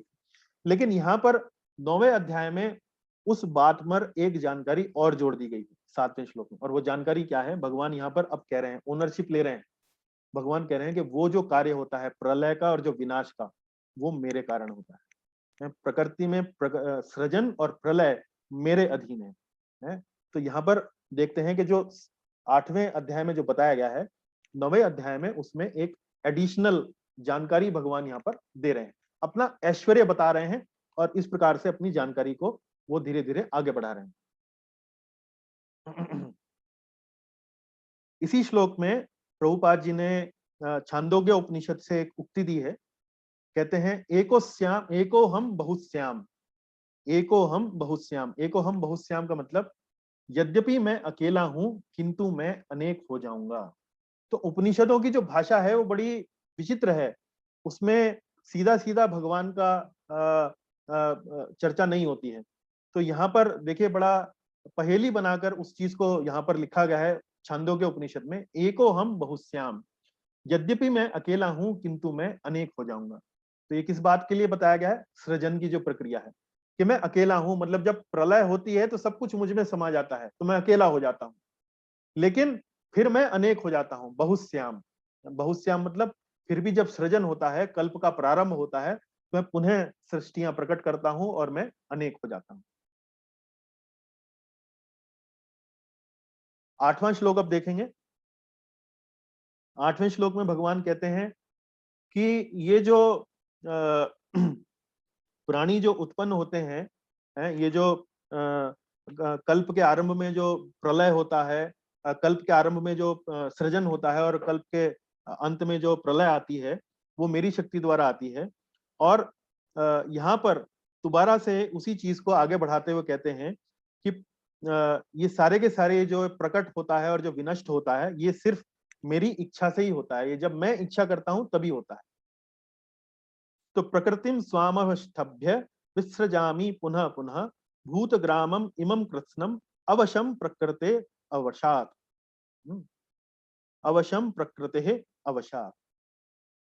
तो यहाँ संपूर्ण विराट जगत मेरे अधीन है, यह मेरी इच्छा से बारंबार प्रकट होता है और मेरी ही इच्छा से अंत में विनष्ट हो जाता है। तो प्रभुपाद जी ने यहाँ अपने तात्पर्य में पूरा जो ये सृष्टि का जो सृजन का जो कार्य है, उसके बारे में बहुत सूक्ष्म तरीके से, बहुत छोटे में, बहुत कम कम शब्दों में उसको बहुत अच्छे से यहाँ पर उसका विवरण दिया है, यदि आप उनका तात्पर्य पढ़ें। तो प्रभुपाद जी कहते हैं कि जितना भी संपूर्ण विराट जगत है वो भगवान की अपराशक्ति है, भगवान की अपराशक्ति। हमने 7वें अध्याय में पढ़ा था ना, अपराशक्ति। अपराशक्ति का मतलब क्या, पृथ्वी, जल, अग्नि, वायु, आकाश, मन, बुद्धि, अहंकार, ये 8 हमने भगवान की भिन्ना शक्तियां पड़ी थी, अपरा शक्ति, इंफीरियर एनर्जी, निकृष्ट शक्तियां। तो प्रभुपाद जी यहाँ लिखते हैं अपने तात्पर्य में कि संपूर्ण विराट जगत भगवान की अपरा शक्ति है, कि जितना भी भौतिक जगत है वो कैसे बना है, जल, पृथ्वी, जल, अग्नि, वायु, आकाश। ईंट सीमेंट गारा क्या है इस जगत का? पृथ्वी, जल, अग्नि, वायु, आकाश, मन, बुद्धि, अहंकार। संपूर्ण विराट जगत भगवान की अपरा शक्ति से बना है। और ये जब सृष्टि का सृजन होता है तो ये अपरा शक्ति कैसे प्रकट होती है? वो प्रकट होती है महत तत्व के रूप में, महत तत्व। अब ये देखिए यहाँ पर ये चित्र दिखाया गया है, एक बादल जैसा आपको यहाँ पर दिख रहा होगा, ये बादल जैसा आपको ये महत तत्व है। अपरा शक्ति महत तत्व के रूप में प्रकट होती है, क्योंकि जितना भी सारा का सारा सामान है, रॉ मटेरियल है, वो एक बादल के समान, मतलब एक रॉ मटेरियल जो है वो एक अनऑर्गेनाइज तरीके से यहाँ पर एक प्रकट होता है। और महाविष्णु, महाविष्णु कौन है? भगवान श्री कृष्ण का एक विस्तार है, पुरुष अवतार है। महाविष्णु इस महत तत्व में प्रवेश करते हैं। तो महाविष्णु इस महत तत्व में प्रवेश करते हैं और फिर महाविष्णु के श्वास से, जब महाविष्णु श्वास भार छोड़ते हैं, तब अनेक ब्रह्मांडों की उत्पत्ति होती है। तो इस चित्र में देखिए कि ये जितने भी आप ये गोल गोल छोटे छोटे बुलबुले समान जो ये देख रहे हैं, आकृतियां देख रहे हैं, ये ब्रह्मांड हैं। और एक ब्रह्मांड में अनेक अनेक लोक हैं, और हर ब्रह्मांड में फिर यही महाविष्णु, हर एक ब्रह्मांड में, ये देखिए यहाँ छोटा सा एक ब्रह्मांड दिखाया गया, तो हर ब्रह्मांड में यही महाविष्णु गर्भोदकशाही विष्णु के रूप में इसमें प्रवेश करते हैं। फिर इन्हीं गर्भोदकशाही विष्णु की नाभि से एक कमल की नाल निकलती है और उस कमल पर ब्रह्मा जी का जन्म होता है। और फिर ये ब्रह्मा जी जो हैं वो इस सृष्टि में प्रजा का संचार करते हैं, प्राणियों का संचार करते हैं।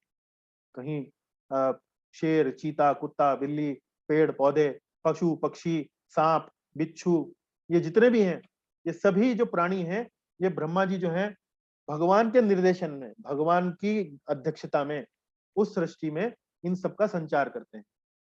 और फिर इन हर प्राणियों में और इस ब्रह्मांड में हर जो एटम है, अणु है, उसमें यही गर्भोदकशाही विष्णु अपना एक विस्तार और लेते हैं और क्षीरोदकशाही विष्णु के रूप में इसके हर हर अणु में प्रवेश करते हैं। तो जैसे हम बोलते हैं ना विष्णु, विष्णु का एक अर्थ जो है कुछ विद्वान इस प्रकार भी करते हैं, विश्व के हर अणु में जो उपस्थित है। विष्णु मतलब विश्व के हर अणु में जो उपस्थित है वो है विष्णु। तो इसी प्रकार से क्षीरोदकशाही विष्णु हर अणु में प्रवेश करते हैं। फिर प्रभुपाद जी आगे लिखते हैं कि ये जो जीवात्माएं होती हैं, जो ब्रह्मा जी के आदेश पर उनको अलग अलग शरीर दिया जाता है, वो उनको जो शरीर मिलता है वो उनके पूर्व जन्म के जो कर्म हैं, कि जो सृष्टि का जब सृजन हो रहा है, तो जो पिछली सृष्टि का जब प्रलय हुआ था उसमें जो जितने भी जीवात्माएं थे उनके जो कर्म थे, उनके कर्मों के अनुसार इनको अलग अलग योनियां प्रदान की जाती हैं। तो यहाँ प्रभुपाद जी एक बात और लिखते हैं कि ये सभी योनियां जो हैं, जैसे पशु की योनि है, पक्षी की योनि है, कीड़े की योनि है, सांप की योनि है, जितने भी ये सब योनियां हैं, प्रभुपाद जी यहाँ लिखते हैं कि सारी की सारी ये जो योनियां हैं ब्रह्मांड में एक साथ सृष्टि में उत्पन्न होती है। तो ये जो भौतिक विज्ञान है, आज का जो आधुनिक विज्ञान है, वो इस बात को नहीं मानता है। वो क्या कहता है? वो डार्विन का विज्ञान पढ़ाता है, डार्विन की थ्योरी पढ़ाता है कि हम पहले बंदर थे, बंदरों से धीरे धीरे धीरे धीरे करके हम ऐसे मानव शरीर में उत्पन्न हुए। लेकिन यहाँ इस श्लोक में यदि आप प्रभुपाद जी का तात्पर्य पढ़ें तो ऐसा नहीं है। तो जब ब्रह्मा जी भगवान की अध्यक्षता में इस सृष्टि में प्रजा का संचार करते हैं, प्रजा को गर्भस्थ करते हैं, तो वो कैसे करते हैं? समस्त योनियां जो हैं वो एक साथ ही उत्पन्न होती हैं, जिसमें मनुष्य योनि भी आ गई और पशु पक्षी योनि भी आ गई। और अवशम, इस श्लोक में आप देखिए एक शब्द आया है प्रकृतेर अवशात। अवशात मतलब ये जो योनियां जो मिलती हैं इन जीवों को, इन पर उनका कोई वश नहीं होता है। अवशात, अवशात मतलब उनका कोई वश नहीं है। जो उनका पिछले जन्म का जो कर्म है उनके अनुसार उनको इस जन्म में योनि दी जाती है। और उत्पत्ति के बाद, जब ये उत्पत्ति हो जाती है, तो भगवान कहते हैं कि मेरा इसके बाद, इस उत्पत्ति के बाद मैं अपनी शक्तियों द्वारा इसका पालन करता हूं। मेरा फिर इससे कोई डायरेक्ट रिलेशन नहीं रह जाता। मैं अपना महल में बैठता हूं और अपनी शक्तियों द्वारा इसका पालन करता हूं। और ये जितनी भी सृष्टि बनाई जाती है, जितने भी उसका उद्देश्य क्या है? उसका उद्देश्य है कि जो जीवात्माएं हैं, जो भगवान से अलग होकर इस जगत में आनंद लेना चाहती हैं, उनकी रुचि को पूरा करने के उद्देश्य से ये पूरी सृष्टि का निर्माण भगवान करते हैं। चलिए, अब हम अगला 9वां श्लोक देखेंगे, लेकिन 9वां श्लोक देखने से पहले 8वें श्लोक से उसका थोड़ा सा संबंध पर प्रकाश डालते हैं। तो 8वें श्लोक में वर्णन किस बात का है? सृजन और प्रलय का वर्णन है। तो किसी के मन में ये प्रश्न उठ सकता है कि भगवान इतना कार्य करते हैं, कहीं सृष्टि का विनाश कर रहे हैं, कहीं सृष्टि का सृजन कर रहे हैं, तो इतना कर्म करने पर क्या उन्हें कोई कर्म का बंधन नहीं होता है? जैसे हम जीवात्माओं को इस जगत में कर्म करने पर कर्म का बंधन लगता है। अच्छा कर्म करते हैं तो अच्छा बंधन लगता है, बुरा कर्म करते हैं तो बुरा हमको उसका परिणाम मिलता है, लेकिन बंधन होता है। तो क्या भगवान को इसका कोई कर्म का कोई बांधता है? तो 9वें श्लोक में भगवान इसका उत्तर देते हैं कि ये जितने भी कर्म हैं, सृजन करने का, प्रलय करने का, ये कर्म मुझे नहीं बांधते, मैं इन कर्मों से नहीं बनता हूं। तो भगवान क्या कहते हैं? ये सारे कर्म मुझे नहीं बांध पाते हैं। न च माम तानी कर्माणि निबध्नन्ति धनंजया। न च माम तानी कर्माणि, ये जितने भी कर्म हैं, तानी कर्माणि निबध्नन्ति, मुझे बांधते नहीं है। हे धनंजय, न च माम तानी कर्माणि निबध्नन्ति। और मेरी स्थिति क्या है? मेरी स्थिति है उदासीन, वदासीन मसक्तम। उदासीन, उदासीन मतलब न्यूट्रल। मैं न्यूट्रल हूं, मैं इसमें कोई मेरा इन्वॉल्वमेंट नहीं है, मैं इनसे दूर हूं। है उदासीन वद, उदासीन वद आसीनम, मैं जो आसीन हूं, मेरी जो स्थिति है वो उदासीन वद है? तेषु असक्तम, असक्तम तेषु कर्मसु, इन कार्यों से मैं असक्तम हूं, मैं असक्त हूं, मैं इनसे मेरा कोई जुड़ाव नहीं। तो इस बात को समझाने के लिए भगवान प्रभुपाद जी ने अपने तात्पर्य में एक उपमा दी है। उपमा उन्होंने दी है एक न्यायाधीश की। अब न्यायाधीश अपनी अदालत में बैठकर व्यक्तियों को, किसी को फांसी की सजा सुनाता है, किसी को दंड देता है कि तुम्हें 10 साल की जेल हो गई, किसी को जुर्माना ठोकता है कि तुम्हें 10,000 रुपए जुर्माना देना है, किसी को मुआवजा मिल दिलवाता है कि तुम्हारे साथ अन्याय हुआ, तुम 10 लाख रुपए ये व्यक्ति तुम्हें देगा। तो न्यायाधीश ये सारे काम अपनी अदालत में बैठा बैठा करता रहता है। तो प्रभुपाद जी कहते हैं कि यदि कोई न्यायाधीश किसी व्यक्ति को मृत्यु दंड दे, तो उस पर न्यायाधीश पर कोई असर पड़ता है? उसने एक व्यक्ति को मृत्यु के घाट उतार दिया अपने निर्णय से, लेकिन उसकी स्थिति पर कोई फर्क नहीं पड़ता है। न्यायाधीश वैसा का वैसा ही रहता है। तो जैसे न्यायाधीश अपने न्यायालय में बैठकर अलग अलग प्रकार के आदेश जारी करता रहता है और उन आदेशों का उसके ऊपर कोई असर नहीं होता है, इसी प्रकार भगवान जब इस जगत में सृष्टि का निर्माण करते हैं, सृजन करते हैं और सृष्टि का विनष्ट करते हैं, सृष्टि का प्रलय करते हैं, तो उन पर भी कोई असर नहीं होता है। क्योंकि भगवान इसको कैसे प्रतिपादित करते हैं, इसको कैसे एग्जीक्यूट करते हैं? जीवों के पूर्व जन्म के कर्मों के अनुसार। किसी के कर्म अच्छे हैं, उसे अच्छी योनि मिल जाएगी, किसी के कर्म बुरे हैं, उन्हें बुरी योनि मिल जाएगी। तो भगवान का उसमें कोई इन्वॉल्वमेंट नहीं, भगवान उससे अलग हैं। वैसे ही जैसे न्यायाधीश सजा देने वाले दोषी को सजा देने के बाद उससे अलग हो जाता है, उसका उससे कोई नाता नहीं रहता है, उसी प्रकार भगवान का भी इस सारे सृष्टि में जो भी वो कर्म करते हैं वो उन्हें बांध नहीं पाते। 10वां श्लोक देखेंगे, आज की कक्षा का अंतिम श्लोक, जिसमें भगवान कहते हैं मयाध्यक्षेण प्रकृति सूयते सचराचरम हेतुनानेन कौन्तेय जगद्वि परिवर्तते।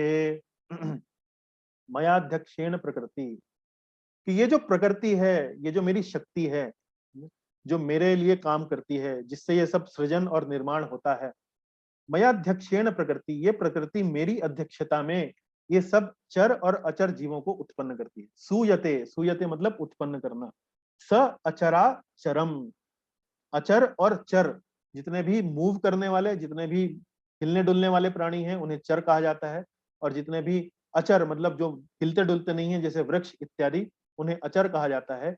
ये जितने भी चर और अचर जीव हैं इस प्रकृति में, और जो प्रकृति उनको उत्पन्न करती है वो वास्तव में बॉस कौन है? बॉस मैं हूं, वो मेरी अध्यक्षता में करती है। मैं सुपरवाइजर हूँ। सुपरवाइजर मतलब ऊपर से देखता हूँ, मैं इस सब चीजों को सुपरवाइज करता हूँ। हेतु नानेन कौन्तेय, हेतु नानेन, इसका हेतु क्या है? हे कौन्तेय, हे कुंती पुत्र, इसका हेतु क्या है? जगत भी परिवर्तते, यह जगत बारंबार सृजित और विनष्ट होता है। इसको विनष्ट होने का हेतु क्या है? ये बार बार प्रकट होता है, सृजन होता है और इसका विनाश होता है। तो यहाँ पर भगवान हमें बता रहे हैं कि ये जो प्रकृति है वो उनकी अध्यक्षता में कार्य करती है। तो अब आप देखिए कि 7वें अध्याय का 14वां श्लोक ध्यान कीजिए। हमने बताया कि 7वें अध्याय में और 9वें अध्याय में समानता है। तो 7वें अध्याय का 14वां श्लोक ध्यान कीजिए, जहां पर हमने माया के बारे में बात करी। हमने अपनी क्विज में एक प्रश्न भी पूछा था कि माया का कार्य क्या है। तो माया का कार्य हमने बताया था कि माया जो है वो जीव को प्रलोभन में डालती है, उसको चकित करती है, ताकि जीव जो है वो चकित होकर भगवान से दूर जाए और गलती करे, और गलती करने पर ये समझे कि वास्तव में ये कार्य उसके लिए नहीं है, उसका वास्तविक कार्य भगवान की भक्ति में लगना है। तो यही बात प्रकृति प्रकृति और माया में कोई अंतर नहीं, प्रकृति और माया एक ही बात। तो जैसे हमने वहां पढ़ा था, दैवी ही एषा गुणमयी मम माया दुरत्यया मामेव ये प्रपद्यन्ते मायाम एताम तरन्ति, कि ये जो दैवी ही ऐसा गुणमयी, ये जो गुण, ये जो प्रकृति है, जो माया है, दैवी है, ये मेरे कार्य में लगी हुई है। तो वही बात भगवान यहाँ पर, उसी बात को यहाँ पे दोहरा रहे हैं। वो कह रहे हैं मया अध्यक्षेण प्रकृति है। भगवान वहां पर तो उन्होंने क्या कहा था? ये मेरी माया है, ये माया जो है वो मेरी है। लेकिन यहाँ एक नई बात बता रहे हैं कि ये जो प्रकृति है, ये जो माया है, वो मेरी अध्यक्षता में कार्य करती है, मैं इसका बॉस हूं। तो यहाँ पर एक और उपमा से हम इस बात को समझ सकते हैं। वहां पर 7वें अध्याय में हमने उपमा दी थी एक एग्जामिनर की, माया जो है परीक्षा लेती है। यहां हम उपमा देंगे प्रकृति के लिए या माया के लिए, वो एक जेलर की तरह कार्य करती है। तो भगवान इस प्रकृति का, इस सृष्टि का, जो भौतिक जगत का निर्माण करते हैं, वो एक जेल के समान है। और जो प्राणी, जो जीवात्माएं भगवान से अलग रहकर आनंद लेना चाहती हैं, भगवान उनकी इच्छा को पूरा करने के लिए इस सृष्टि का निर्माण करते हैं। और उस सृष्टि का निर्माण किसकी सहायता से करते हैं? वो प्रकृति की सहायता से करते हैं। देखिए यहाँ पर चित्र में दिखाया गया है, यहाँ पर ये प्रकृति दिखाई गई है और भगवान इस प्रकृति पर दृष्टिपात कर रहे हैं। और जब वे प्रकृति पर दृष्टिपात करते हैं तो इस प्रकृति में सृजन का कार्य होता है, इस प्रकृति में क्रिएशन होती है। तो ये जो जगत है वो जेल के समान है, और प्रकृति जो है उस जेल की जेलर है। और भगवान की अध्यक्षता में वो उस प्रकृति में जितने भी जीव हैं उनके ऊपर शासन करती है, उनको संभालती है। तो जेल में कठिनाइयां होती हैं, क्यों? जेल में जो जीवात्माएं हैं या जो कैदी होते हैं, उनको कठिन परिस्थितियों का सामना करना पड़ता है। तो उनकी कठिनाइयां क्यों, उन परिस्थितियों में कठिनाइयां क्यों उत्पन्न की जाती हैं? ताकि वो जो कैदी हैं वो सुधर सकें। जैसे माया परीक्षा लेती है, भ्रमित करती है और उनको प्रलोभन में डालती है, वैसे ही जेल के अंदर कठिनाइयां होती हैं और प्रकृति जो है उनको, जीवात्माओं को कठिनाई में डालकर उन्हें भगवान की ओर मोड़ने के लिए प्रेरित करती है। तो इस तरीके से हम, जैसे हमने 7वें अध्याय के 14वें श्लोक में माया को एक परीक्षक के रूप में दिखाया था, यहाँ पर प्रकृति को एक जेलर के रूप में दिखाया गया है, और जेलर के रूप में वो जीवात्माओं को सुधारने का काम करती है, भगवान का ही कार्य करती है। लेकिन भगवान इस जेल में इन जो जो जीवात्माएं हैं उनसे विलग रहते हैं। भगवान का इस जेल से कोई लेना देना नहीं है, वो प्रकृति के माध्यम से उन जीवात्माओं को संभालते हैं। और एक और उपमा यहाँ प्रभुपाद जी देते हैं अपने तात्पर्य में। वो कहते हैं कि भगवान का इस जगत से नाता वैसे ही है जैसे कोई व्यक्ति जब फूल सूंघता है तो फूल को सूंघने में उस व्यक्ति को फूल को अपने नाक के पास लाने की आवश्यकता नहीं है।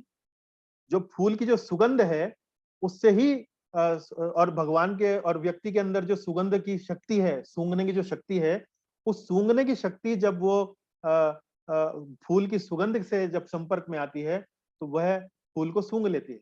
इसी प्रकार से भगवान इस भौतिक जगत में उसके संपर्क में आए बिना, उससे जुड़े बिना इस भौतिक जगत का संचालन करते हैं। तो भगवान का इस जगत से सिर्फ अपनी शक्तियों के माध्यम से नाता है। भगवान सीधे सीधे इस जगत में नहीं आते हैं। वैसे ही जैसे जेलर जेल का संचालन करता है और उस राज्य का जो राजा होता है वो उस जेल में उसको आने की आवश्यकता नहीं है। जेलर जेल में रहता है, राजा जेल में नहीं रहता। राजा जेल में नहीं रहता। तो जेलर जो है वो जेल में रहते हुए संचालन करता है। वैसे ही भगवान जो है इस जगत से दूर भी बने रहते हैं और अपनी शक्तियों के माध्यम से इसका पूरा पूरा देखभाल करते हैं, उसका सृजन करते हैं, उसका विनाश करते हैं, उसकी प्रलय करते हैं। तो ये भगवान का योग ऐश्वर्य है, भगवान का ऐश्वर्य ज्ञान है। और इस ऐश्वर्य ज्ञान को प्राप्त करने के बाद जीव के भीतर भगवान के प्रति भक्ति का एक भाव उत्पन्न होना चाहिए। तो आज की कक्षा में आज हम यहीं विराम देंगे और इससे संबंधित यदि आपके कोई प्रश्न है, कोई टिप्पणियां हैं तो उस पर हम चर्चा कर सकते हैं। बहुत बहुत धन्यवाद। श्रीमद् भगवद गीता की जय, श्रील प्रभुपाद की जय। हरे कृष्ण प्रभु जी। हरे कृष्ण प्रभु जी। हरे कृष्ण प्रभु। बताइए प्रभु जी। अरे आज थोड़ा डिस्टर्बेंस बहुत आता था, सुना ही नहीं देता था बरोबर। आज बीच में थोड़ा कनेक्शन अच्छा नहीं आया। हाँ, कनेक्शन बरोबर नहीं था। ओहो,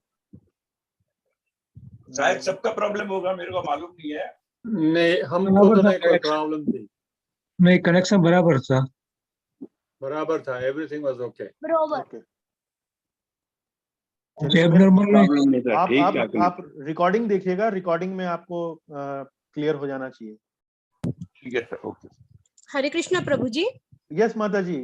ठीक था कनेक्शन प्रभु जी, आ रही थी आवाज। चलिए प्रभु जी, माया एंड प्रकृति सेम थिंग। हाँ, माया प्रकृति एक ही सिक्के के दो पहलू। वो माया तो वो तमोगुनी सतोगुनी मतलब दैट्स द उनका काम होता है, तो दैट सेम थिंग मतलब मुझे हाँ, तो आज प्रकृति भी वही है। प्रकृति क्या है? प्रकृति जो है वो तीन गुण है ना, ये सत्व गुण, रजोगुण और सत्व। हाँ, वो भी ये प्रकृति के ही देन है। प्रकृति क्या है? जो चारों तरफ आप जो सब चीज देख रहे हो, जो ये शरीर है जो इन गुणों से बना हुआ है, ये भी तो प्रकृति का ही हिस्सा है। हम उसका हिस्सा नहीं है, हम आध्यात्मिक हैं, हम जीवात्मा हैं। हमारे चारों तरफ ये प्रकृति है। हमारा शरीर भी प्रकृति का एक भाग है। कहते हैं कि दैट कि माया ने घेर लिया था मुझे। हाँ, तो माया ने घेर लिया था का मतलब क्या? माया ने प्रलोभन दिया और हम प्रलोभन में आ गए। ओके, हम उस प्रलोभन में आ गए। जैसे हमने 7वें अध्याय में बताया था ना, माया परीक्षा लेती है। तो माया ने आपकी परीक्षा ली और परीक्षा में हम फेल हो गए, तो हम प्रलोभन में आ गए, तो माया ने घेर लिया हमें। that's because of the प्रकृति। That is because of the प्रकृति। प्रकृति में ये सब चीजें हैं। Okay. As long as you get away from the self, you stay in the bhautik jagat. हाँ जी, because of Maya. हाँ, जब तक हम माया के प्रभाव में रहेंगे और माया के प्रलोभनों में आते रहेंगे, तब तक हम इस दुनिया में बने रहेंगे। लेकिन जिस दिन हम ये समझ जाते हैं कि वास्तव में हमारा परम सुख भगवान के चरणों की शरण लेना है और इस परम गुह्य ज्ञान मतलब इस भक्ति को करना है, तब हम माया के चंगुल से धीरे धीरे छूटना शुरू हो जाएंगे।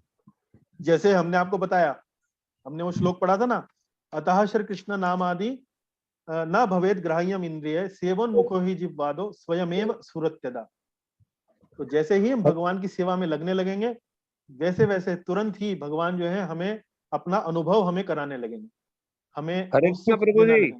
यस प्रभु जी। अशोक जी। हाँ प्रभु जी, अभी आपने बताया कि भगवान इस जगत में आते नहीं हैं, तो फिर मुलाकात कैसे होगी भगवान से? नहीं, भगवान इस जगत में जब अवतार लेते हैं तब बीच बीच में आते हैं। जैसे कई बार राजा बीच बीच में जेल में देखने जाता है, ठीक ठाक चल रहा है ना काम। जी जी जी। यदा यदा ही धर्मस्य ग्लानिर्भवति भारत अभ्युत्थानम धर्मस्य तदात्मानं सृजाम्यहम्। तो भगवान बीच बीच में विजिट देते हैं। अच्छा, ठीक है प्रभु जी, ठीक है। हाँ जी, तब तक इंतजार करना पड़ेगा। नहीं, आपको उनका इंतजार करने की तब तक आवश्यकता नहीं है। तो भगवान ने अपना एक नाम दिया है, भगवान ने अपना नाम दिया है जी। और उस भगवान का नाम जब आप जपते हैं तो आप भगवान का अनुभव कर सकते हैं। प्रत्यक्षावगमम धर्म्यम, आपने पढ़ा ना, प्रत्यक्ष आवागमम। जी तो जी जी। भक्ति के माध्यम से भगवान तक जो आपको रास्ता ले जाता है, जो शुद्ध भक्ति के जो क्रियाकलाप हैं, जो एक्टिविटीज हैं, यदि आप उन एक्टिविटीज को करते हैं तो आप भगवान का अनुभव इसी जगत में भी कर सकते हैं। ठीक है प्रभु जी, धन्यवाद। हाँ हरे कृष्णा। यस प्रभु जी, हरे कृष्णा। हरे कृष्णा। मेरे को क्लिनिक जाना है, मैं तो आपसे आज्ञा लेना चाहता हूँ जल्दी। अच्छा जी। हाँ जी, हाँ जी, धन्यवाद। क्लिनिक का टाइम हो गया है। ओके तो okay, thank you very much. चलिए जी, सभी धन्यवाद। सत्संगियों को हरे कृष्णा। हरे कृष्णा जी को हरे thank you very much। हरे कृष्ण। हरे चलिए, अन्य कोई प्रश्न बताइए। I have one question. हाँ जी, हाँ जी, एक एक करके पूछिए। मेरे ख्याल ये किरीट पटेल जी बोल रहे थे। Yes, yes. हाँ बताइए प्रभु जी, बताइए। So प्रश्न ये है हाँ जी, कि भगवान के इंस्ट्रक्शन पर प्रकृति हमारा एग्जाम लेती है। हाँ, भगवान ने प्रकृति को बोला कि ये उसका टेस्ट लो, हम सबको टेस्ट देना है, सही है? हाँ, प्रकृति हमारे सामने ये भगवान का ही कार्य करती है। जैसे एक ऑब्जेक्टिव टाइप क्वेश्चन अगर आपको एग्जाम का पेपर दिया जाए, उसमें 5 अगर विकल्प हैं तो 1 सही होता है, 4 गलत होते हैं। लेकिन वही भगवान हमें प्रशिक्षण देने के लिए भगवत गीता जैसे ग्रंथ भी देते हैं, ताकि हम गलत विकल्पों में से सही विकल्पों को चुन सकें, है ना। तो ऐसा नहीं है कि सिर्फ प्रलोभन का कार्य है। भगवान साथ साथ जब आते हैं, जैसे हमने 4थे अध्याय के 9वें श्लोक में पढ़ा, जन्म कर्म चा में दिव्यम एवं यो वेति तत्वतः। जो व्यक्ति ये जान लेता है कि मेरे जन्म और कर्म दिव्य हैं, तो वो फिर इस संसार में फिर दोबारा जन्म नहीं लेता है। तो भगवान प्रशिक्षण का कार्य भी करते हैं, सिर्फ प्रलोभन का कार्य नहीं करते हैं। तो जो टीचर एग्जाम में आपको गलत ऑल्टरनेटिव देता है, वही टीचर आपको सिखाता भी है कि सही ऑल्टरनेटिव कैसे चुनना है। तो भगवान जो है वो गुरु के माध्यम से, शास्त्रों के माध्यम से हमारी ट्रेनिंग भी करते हैं, और उस ट्रेनिंग में हम सही जा रहे हैं नहीं जा रहे हैं, उसका टेस्ट प्रकृति के माध्यम से, माया के माध्यम से वो लेते हैं। लेकिन why do you have to give like that kind of a situation? Because we desire so. Because everyone को ये क्यों देना है? क्या हम दूसरों को दिया, उससे हम वो तो बोला, see I did this to that person, so you learn from that, but why do you have to undergo the same again? नहीं, आपको अंडरगो करने का जरूरत नहीं है। यदि आप भगवान के बताए रास्ते पर चलना शुरू कर देते हैं तो आप टेस्ट पास कर जाएंगे, आप फिर पुनः भगवान के पास चले जाएंगे, तो आपको दोबारा देने का आवश्यकता नहीं है। बट ये एग्जाम्स तो सबको मिलती है ना। प्रकृति वो जेलर है। हाँ, लेकिन वो जेल में तो हम सब जेल में तो है ही ना। हाँ, तो we all are in the jail. हाँ, लेकिन उस जेल में जो कैदी अच्छा व्यवहार करता है, वो उस जेल से जल्दी छोड़ भी दिया जाता है। But you are in the jail for sure. हाँ, जेल में तो है, जन्म और मृत्यु की जेल में तो है हम लोग, क्योंकि हम चाहते थे यहाँ पर आना, क्योंकि ये हमारी ही इच्छा थी यहाँ पर आने की। इसीलिए भगवान प्रकृति का निर्माण करते हैं, सृष्टि का निर्माण करते हैं। ठीक है, थैंक यू। हाँ जी, चलिए जी, और कोई हरे कृष्ण प्रभु जी। हाँ, हरे कृष्ण राकेश प्रभु। प्रभु जी, महत तत्व का तात्पर्य महाविष्णु से है प्रभु जी? नहीं, महत तत्व तो ये भौतिक प्रकृति है, जो पृथ्वी, जल, अग्नि, वायु, आकाश, मन, बुद्धि, अहंकार, ये रॉ मटेरियल, इस प्रकृति को बनाने का ये रॉ मटेरियल है। इसे महत तत्व कहते हैं। कच्चा माल जी प्रभु। कच्चा माल, जैसे पोहा बनाने से पहले आप चिवड़ा लाएंगे, थोड़ा सा नमक लाएंगे, थोड़ा आप मिर्च लाएंगे, थोड़ा सा उसमें पानी मिलाएंगे, उसको जब आप मिलाएंगे तो ये भौतिक प्रकार मतलब पोहा बन जाएगा। ऐसे ही रॉ मटेरियल को महत तत्व कहते हैं। लेकिन जब भगवान इसमें दाखिल होते हैं और फिर अपनी श्वास लेते हैं, तो एक तरीके से पोहा बन जाता है, वो ब्रह्मांड बन जाते हैं। ठीक है। चलिए, और कोई प्रश्न आपके? Time is up. Time to go. Thank you. हरे कृष्णा। चलिए जी, बहुत बहुत धन्यवाद। हरे कृष्णा प्रभु, हरे कृष्णा। हरे कृष्णा प्रभु जी, हरे कृष्णा हरे जी, हरे कृष्णा हरे कृष्णा जी, प्रभु जी। कृष्णा जी।